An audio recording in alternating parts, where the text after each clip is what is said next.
Hello बच्चों, welcome to my YouTube channel Pilu education study channel पर आपका स्वागत है।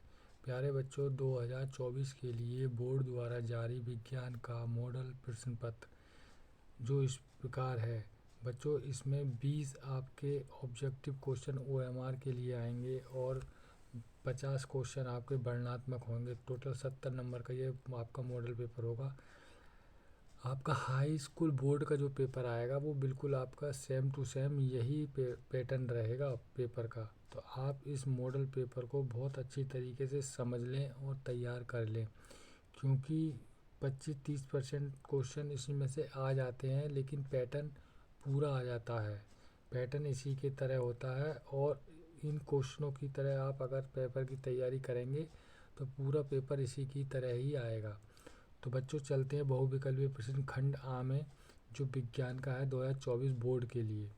तो बच्चों, टाइम वगैरह और ओएमआर शीट ये तो सब आपको मालूम ही है। तो बहुविकल्पीय प्रश्न पे चलते हैं। तो बहुविकल्पीय खंड आ में बहुविकल्पीय प्रश्न है उपखंड का में। दो पृष्ठों से घिरा हुआ कोई पारदर्शी माध्यम जिसका एक या दोनों पृष्ठ गोलीय हैं तो कहलाता है क्या? खाली स्तर कहलाता है क्या? तो ये कहलाता है गोलीय लेंस। क्या कहलाता है? गोलीय लेंस। अगर कोई क्वेश्चन आपको कंफ्यूज कर रहा है या गलत हो उसका आंसर, तो प्लीज़ कमेंट में ज़रूर बताना और चैनल को सब्सक्राइब ज़रूर कर लेना। अगला क्वेश्चन है दंत विशेषज्ञ मरीज। बहुत ही मोस्ट इम्पोर्टेंट पेपर है बच्चों। ये अगर पेपर आपने सातों पेपर आपने अगर ये तैयार कर लिए अच्छी तरीके से, तो आपको जो 85-90% लाने से कोई नहीं रोक सकता। तो प्लीज़ बच्चों, इस पेपर को बहुत ध्यान से तैयार कर लीजिए और समझिए। तो दूसरा क्वेश्चन है दंत विशेषज्ञ मरीजों के दांतों का बड़ा प्रतिबिंब देखने के लिए किस दर्पण का प्रयोग किया जाता है? तो ये किया जाता है अवतल दर्पण का। और तीसरा क्वेश्चन है कि उत्तल लेंस के सामने 2f और अनंत के बीच कोई बिंब वस्तु रखा गया है जिसका प्रतिबिंब बनेगा। तो ये बनेगा वास्तविक, उल्टा और छोटा। ठीक, या तो ये हो सकता है या ये हो सकता है। इन दोनों में मैं कंफ्यूज हूँ, तो आप दोनों में बताना कौन सा क्वेश्चन सही है।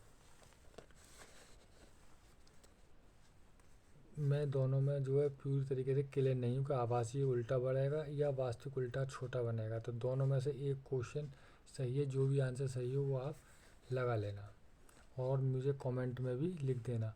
मानव नेत्र अभिनेत्र लेंस की फोकस दूरी को समायोजित करके विभिन्न दूरियों पर रखी वस्तुओं को फोकसित कर सकता है। ऐसा हो पाने के कारण है यह समंजन। ठीक, इसका आंसर है समंजन। पांचवा क्वेश्चन है कॉलम ए में दी गई राशियों का सुमेलन कॉलम बी में दिए गए ऐसा ही मात्रकों से कर सही विकल्प चुनिए।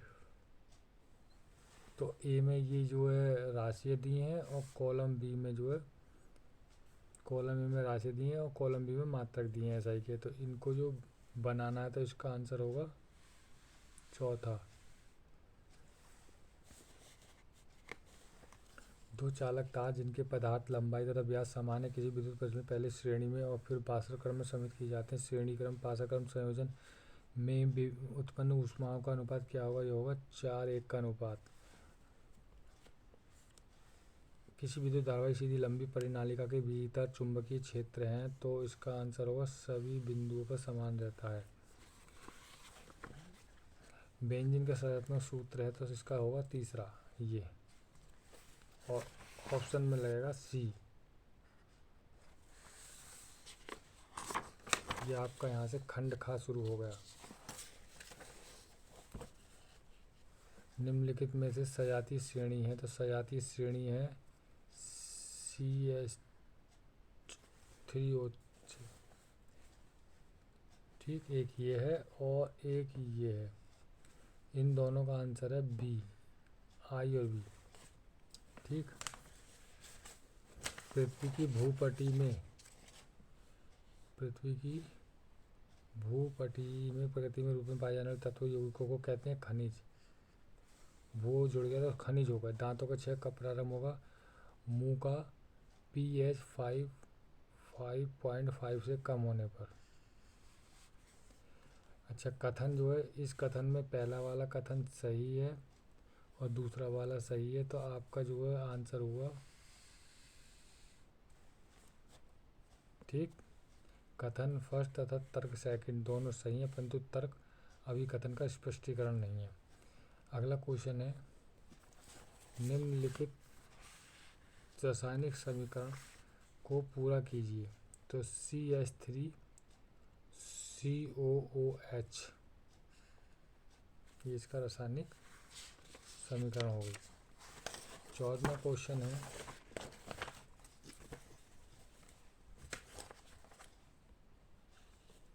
ये शुरू हो गया खंड का, तो इसका है अतः अंत श्वसन के दौरान वायु प्रवाह का सही मार्ग कौन सा है? तो ये होगा 9 सागर। बच्चों, ये बहुविकल्पी क्वेश्चन और ये वर्णनात्मक क्वेश्चन पेपर को हल जरूर कर लेना, क्योंकि बहुत ही मोस्ट इम्पोर्टेंट पेपर है जो बोर्ड द्वारा जारी किया हुआ है। अगला क्वेश्चन, निम्नलिखित कथन तथा कारणों को पढ़कर दिए गए विकल्पों में से सही विकल्प का चयन कीजिए। तो इसका पहला और दूसरा दोनों सही हैं, लेकिन इसका जो आंसर होगा कथन और कारण दोनों सत्य हैं, और कारण कथन की सही व्याख्या करता है। विद्युत आवेश के प्रवाह की सही दिशा कौन सी है? विद्युत आवेश की सही दिशा कौन सी है? तो ये होगा आपका सी।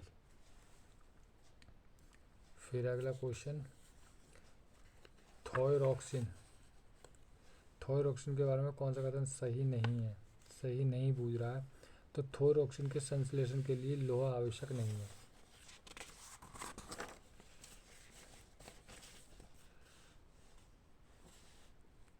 निम्नलिखित चित्र में भाग ए बी सी का किस क्रम में होते हैं? तो ये दिया है ए बी सी, तो ये होगा प्रंकुर, बीजपत्र और मूलांकुर। जनन की अलैंगिक विधि से उत्पन्न संतति परस्पर अधिक समानता होती है, जो कि 1 अंक। इसका आंसर होगा ए और सेकंड, ठीक। और लास्ट का क्वेश्चन है 20वां, एक आहार श्रृंखला में तीसरे पोषी स्तर पर हमेशा कौन होता है? तो ये होता है मांसाहारी।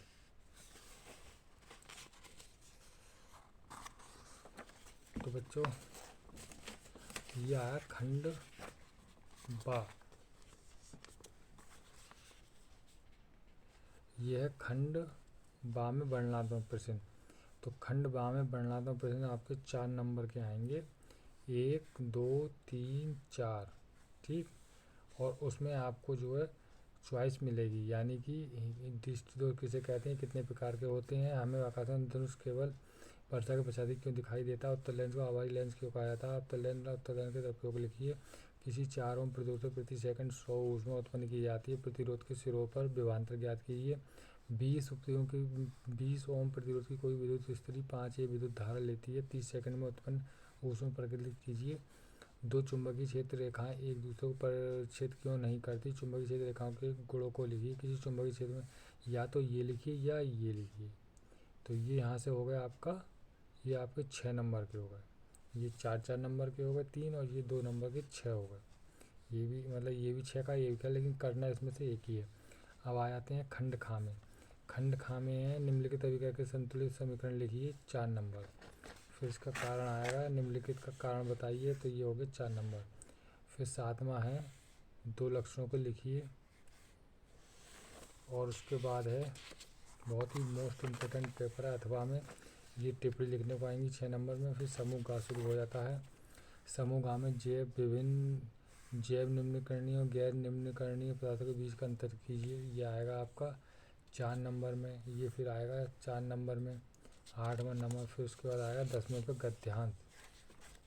बच्चों, ये गद्यांश आपको प्रश्नों को उत्तर पढ़ के देने हैं, यानी कि लिंग निर्धारण बंधन का हो सकता है, मानव बच्चों का लिंग कैसे होता है। फिर 11वां, मानव आहार नाल का आरक्षण आरेख बनाइए, उसमें निम्नलिखित भागों को नामांकित कीजिए। तो बच्चों, ये आपके हो गए मोस्ट इम्पोर्टेंट क्वेश्चन, और ये है विज्ञान का 2024 का मॉडल प्रश्न पत्र। जो यूपी बोर्ड द्वारा जारी किया हुआ है। बहुत ही मोस्ट इम्पोर्टेंट क्वेश्चन है, आप प्लीज़ इसकी तैयारी ज़रूर कर लेना। तो मिलते हैं अगले वीडियो में। सब्सक्राइब कर दो, ज़रूर कर देना चैनल को।